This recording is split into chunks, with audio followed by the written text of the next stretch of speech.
If I were to ask you, what is your understanding of the concept of values, a person's values? What sorts of words would you use?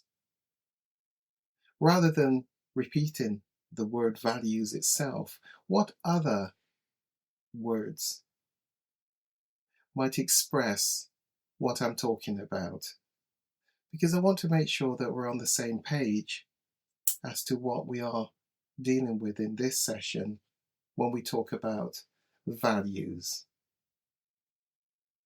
Throw out some words, both of you. What words come to your mind when you think about your values, somebody's values?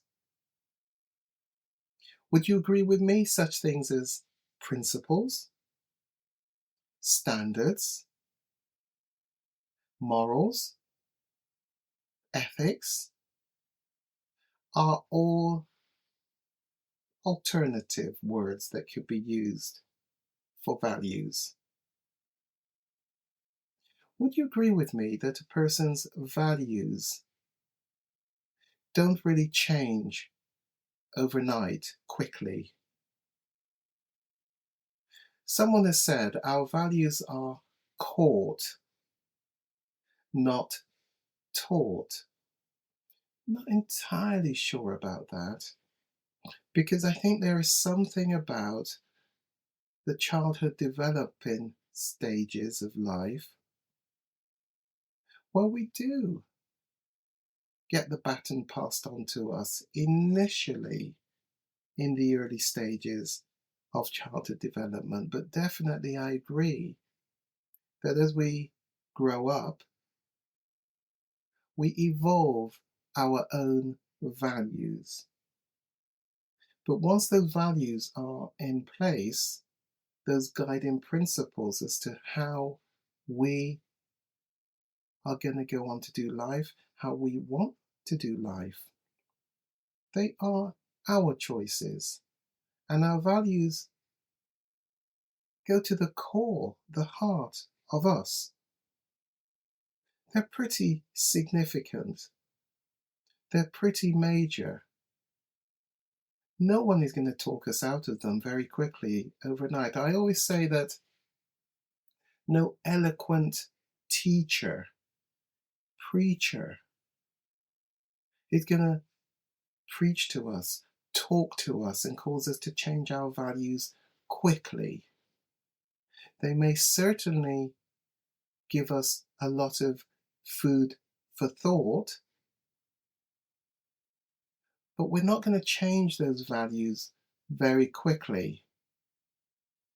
We will sit with, reflect on, ponder on the things that they have said, and over time we might change our values, but not quickly, because they go to the core of us. In this exercise, I would like you to begin to understand the concept of values and actually get to know what are your values. It is really important that you know your values, because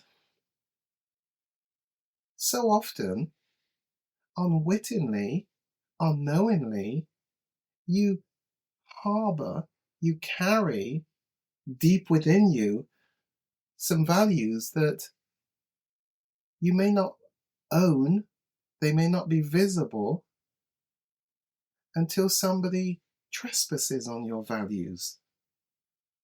And when people trespass on our values, we're going to know about it, and so often they're going to know about it. Even if we don't tell them so, our reaction, mannerism, interaction with them will often show the extent to which we are perhaps irritated by them because of what they have done, perhaps to undermine, to trespass, to trash our values. But so many of us are so nice that we say nothing to them. But your history, and they don't interact with you. What if that process is going on in so many of the different systems of life in which you interact, including with your partner, with your wife, with your husband, but you don't really understand and know and can identify why you've just reacted. You are reacting to them in the way that you are. Let's better understand some of these unconscious processes, like our values being trespassed upon, that might be triggering conflict, a withdrawal, a removal, an irritation. Is what I would like you to reflect on as we bring this part of the session to a close. In the cool light of day, when this part of the brain, the logical thinking, reasoning, cerebral cortex, frontal lobe of the brain, is the one that is logical and reasoning, helps you to make reasoned, thought through decisions. When that is online and you reflect and you're thinking in an intellectual way, many of you would likely say, no way am I going to get rid of any of my values. Why would I do that? They're core to me, they're dear to me. How dare you even ask me? Some of you will look at them and say, actually, trying to win and the competitiveness in me and various ones, they're more labor intensive. They're actually more impediments. No, actually, I am going to get rid of some of these. And you might have been willing to get rid of one because you could see how the other four can supplement that bit. No, it's enough. I can get rid of one. I might even have got rid of two.